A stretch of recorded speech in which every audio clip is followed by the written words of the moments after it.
del teatre va néixer per al 1940, quan es juntaren els veïns del poble per a recaudar fons per a rehabilitar el cine d'hivern. Hem arribat a ser 22, però ara mateix som 10, 15, 16 persones.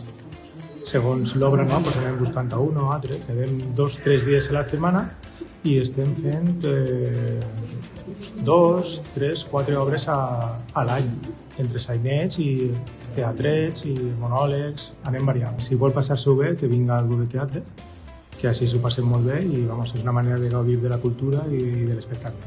És una cosa bonica, perquè als pobles fa falta cultura, fa falta ajuntar-se i estar tots a una per a fer un poble més gran. La gent de Serres és prou col·laborativa. Jo vinc de fora i la veritat és que molt a gust, m'han acceptat perfectament i molt bé.